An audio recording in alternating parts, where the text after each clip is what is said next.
Hey everybody, Steve Ritter back with Smoothie and a Story. So we got a special, some special stories to me. They're pretty funny too, from our travels. When I was stationed overseas, some funny stories involving the kids. And today's smoothie is an apple pear. So I've got some, I've cut up some strawberries and I've got some pear here. And it's gonna go in the blender. We'll blend it up, we'll tell our stories. So this is about 5 strawberries, and I cut up 1 pear. And we'll put I'm gonna use peanut butter. Again, this is Australian Maber's peanut butter. It's kind of gooey. You know, it's not that like Jif or what's the other peanut butter brands. That's all blended. It's that natural stuff, see, where the oil kind of comes out when it sits long enough. But this is going to add a little bit of protein here for my smoothie. Don't let any of that go to waste. It was good. You really taste the peanuts in that one. There's little bits of peanut in it too. And then I'm going to put about 1/8 of a teaspoon of ginger paste in here. And then, of course, got our good old Laban here. So I'm going to try, based on some suggestions, to try to edit out the blender noise, and we'll have our house band with Raul and company over there play. I'm going to try it. We'll see how it works. So through the magic of editing. Yeah, there's hardly, I'm going to go ahead and just put the rest of this in there. So that's probably, that's a good 3 cups of Kefir, Laban, whatever you have.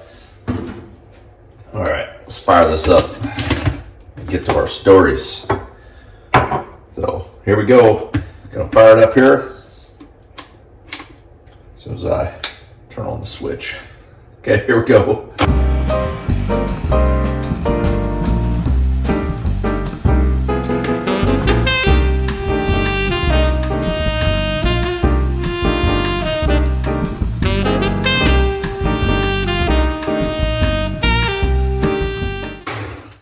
Okay, we're back. All right, see how this turned out. Looks good. Smells good.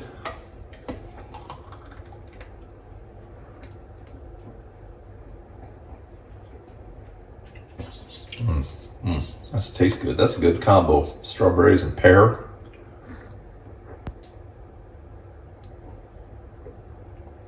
Yeah, I used to not be a real big fan of pear because, when I was a kid, we'd always get those fruit cups, right? And that was my least favorite thing out of the fruit cup, was the little chunks of pear. And of course, everybody likes, you get the fruit cup and you open it up, and your kid, first thing every kid goes for is that cherry. But cherries and then the peaches, pears were always last. I was always like getting rid of those. So I've gotten to where I like pears though. I was going to share some stories. I was thinking today about our travel. So I was stationed in the Air Force. Well, I was in the Air Force for almost 24 years.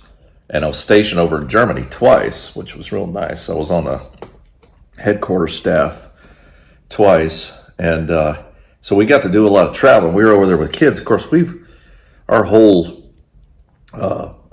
time as parents, we've always socialized the kids and gotten them out and taken them out traveling and out to eat and everything else. We always, they were always real well behaved, and so we and of course over there is like, what an opportunity to see these things, and all the things that they have over there. So there's some particularly funny stories that kind of stick out. The first one involves me. We were on a cruise, and by the way, cruises we found were one of the best ways to hop around and see a lot of different things. And you have a floating hotel you don't have to worry about what to eat or anything else. It was really nice. We really liked cruising through around Europe and everything. But we took one that ended up going down to Morocco, and we stopped in Casablanca, and we took a bus tour up to Marrakesh, and yeah, I think it was Marrakesh. I think that's where it was. But it was some to see the markets and stuff up there, and to tour the city and all that, and a beautiful country, and it was really fun. And so we went around, and they took us around the markets and showed us all the souks and or all the outdoor markets and everything else. But there's this one that you come into, and it's this cacophony of sound and noise and people buying stuff, and it's mind numbing, just the what's going on in this big square. And they told us, they said, don't take pictures, because the vendors there, I mean, that's how they make their living. There's snakes everywhere, and look like the little guys playing the tunes, and they had some cobras there and other snakes and stuff. But they would take you could get your picture taken with snakes, and they would charge you money for it. So I'm like, oh, okay. I had a little digital camera, and I'm like, well, I'm going to just kind of sneak some pictures. And Arlene, of course, is like, oh, you better not. And I'm like, oh, it'll be all right. So, because I thought I was pretty slick like James Bond, right? So we're walking along, and I kind of holding it down low, kind of taking pictures, and I hear this, hey! And all of a sudden I feel this tap on my shoulder, and I turn around, and this guy puts a snake around my neck. And this snake, it wasn't a poisonous snake or anything, and I wondered if it was even alive, but it was. And he puts this funny hat on my head, and he's like, "Oh, take a picture," and I'm like, "No, it's okay." And he goes, but he wouldn't take the snake off my neck till I let him take a picture. And then I had to talk him down to like $5. And of course, Arlene, she and the kids go, "Come on," and they like go away, and they get about 50 yards off, and they're kind of sitting back there watching, laughing at me, trying to talk my way out of getting the snake off my neck. So I'm hoping I'm going to try to edit, but I think I'm going to try to put that picture up right here, right after this. And first off, you can see I'm not a happy camper right here. This snake, I don't know what kind of snake it is. Some kind of, I'm fairly certain it's not poisonous. But I think it was like drugged or super tired or something. He's just hanging out. He wasn't too happy about it either, I don't think. So it cost me $5 to get him to take that snake off my neck, get that hat off my head. So I was quite the spectacle. Of course, Arlene and the kids thought it was the funniest thing. So that's my snake story. All right, we're back. So what did you think of that picture? It's pretty crazy, right? So Arlene still laughs about that to this day. But that was one. And then on another time on a cruise, this one was with Nathan.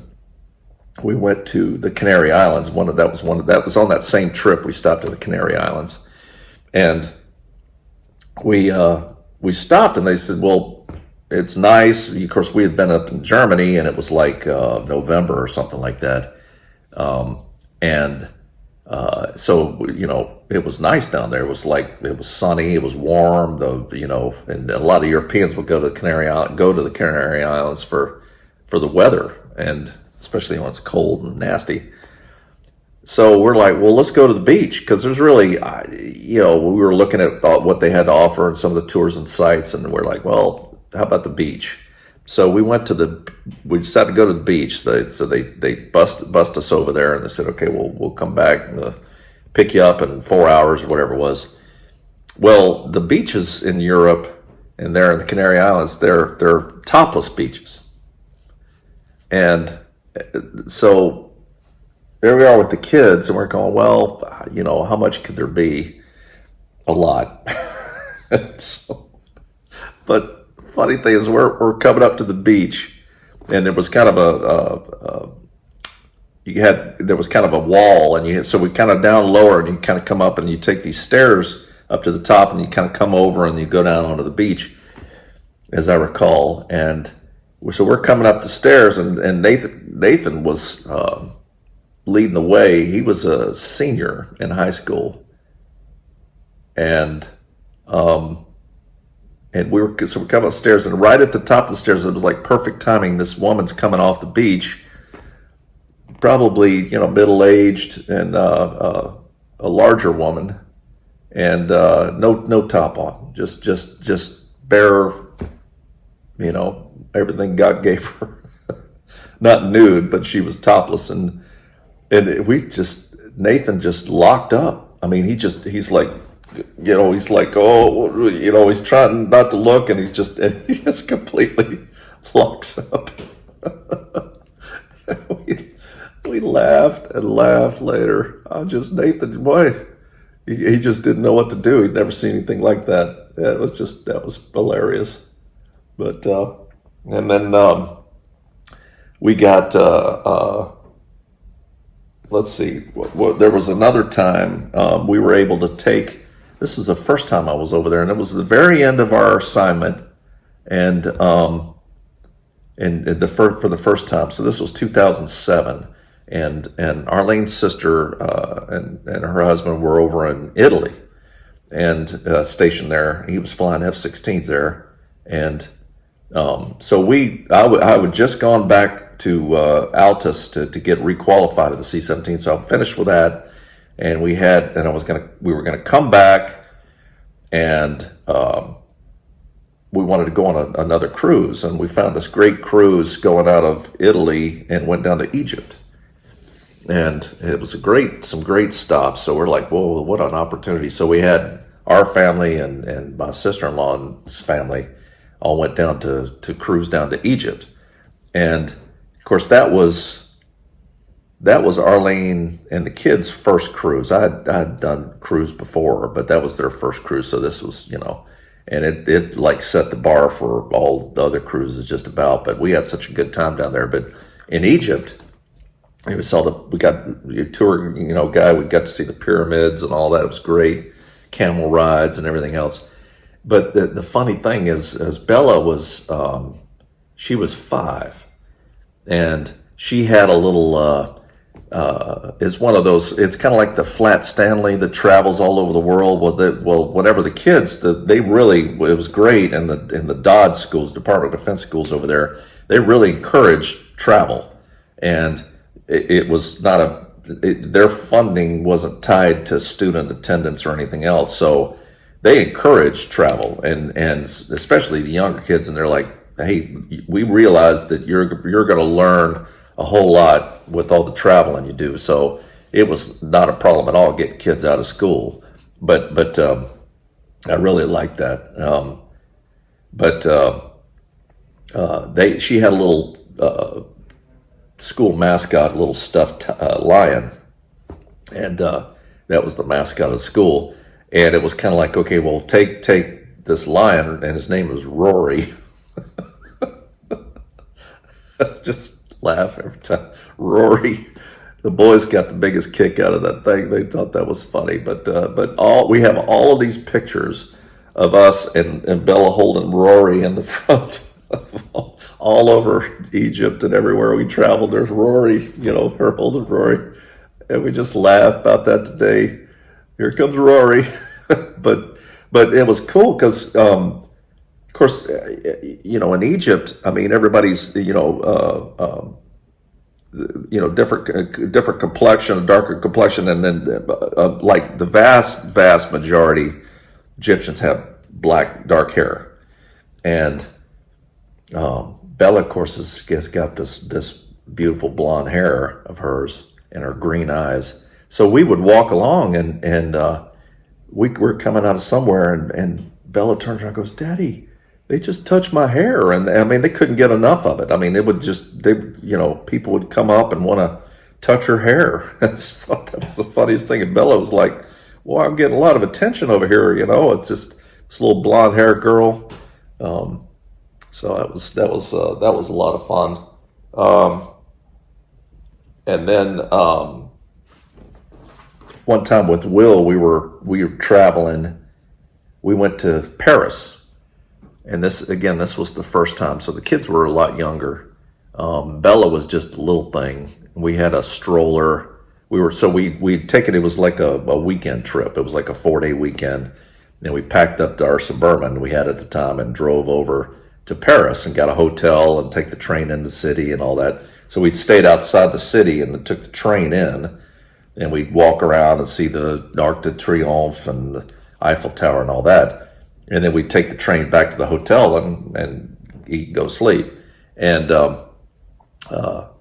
we were finishing up the day. We had all our kids, so 4 kids, stroller, backpack, all of this, and we're like, okay, we're going to hop on the train. We had it all plotted out, and it was like that night was like a soccer match between the French national team and Ireland, and the trains were packed, train after train after train of people heading to the game, and it was a lot of them were Irish folks, and they were all drinking and loud and all. It was like, oh, we'll wait, just the trains were packed till it was starting to thin out a little bit, and then finally a train comes, and of course they're going to a soccer match, so they're Irish, and they're over the top costumes. So they all had green hats on and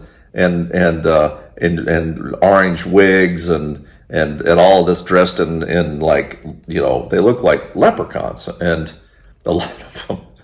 And finally, we get one that there's a little bit of room as possible, and then these guys are like, come on guys, so, make room for the family, and they backed in and they kind of made room for us. Well, thank you. And we get to we go along on the train, and William looks up and he goes, boy, we sure were lucky for those nice leprechauns let us on. Just as serious as he could be. Oh, that boy. Oh, and then the last story, we went up to Scotland, and we were up in Edinburgh, and we had traveled over there with Arlene's sister and her husband and family, and we up Loch Ness and which is just hoot on that and the Highlands and Scotland, love Scotland, Edinburgh Castle and all that. So we saw that. We're taking a train back to Glasgow. We're going to catch they had the cheap airline there, Ryanair, that would fly us back. So you get real cheap tickets like that. So you fly to Glasgow and then take the train over to Edinburgh is what we did. We kind of had that down, but we were taking the train back, and they had one of those it looked like one of those Harry Potter train stations. I mean, the big iron girders and all of that all over the place. And we're walking to the train, and Benjamin was, this was 2007 again. I think it was 7. And he was he was 7, and he's walking along and playing. At the time, he was all into the Game Boys and all. He was playing that, not paying attention. And he's walking along, and he's walking right towards this iron girder, this giant thing that's probably been there for 100 years, right? So Benjamin's about to walk right into it, and Arlene goes, Benjamin. And he doesn't stop. He just keeps walking. He goes, yeah, and he turns and he hits this iron girder right on the side of his head. He's like, ah! He cut his ear. I mean, his ear, it looked like a notch out of his ear. It cut his ear, split it. And he's, and we're like, oh, what do we do? Because we had to go to Glasgow and catch a plane and all this, and do we take him to the hospital? Do we what? So we ended up deciding to get on the train, and the conductor came by and they had a first aid kit, and we kind of patched it up and everything else. And Benjamin's kind of he's kind of getting over it, and that boy is tough as nails, man. That boy has got so many little scars and everything else, all things he's done. He's done, and then we were like, "Oh, Benjamin, you okay? You know," and we gave him his Game Boy, and he was fine. Never heard another peep out of him, and he still has a little scar on his ear from that running into that. But that's where I realized Benjamin, he's the toughest one of us. So anyway, I've got a few more stories I'll share with a different smoothie. I've kind of gone on long enough here, but hope you all enjoyed these, and we'll see you next time. Thanks for joining.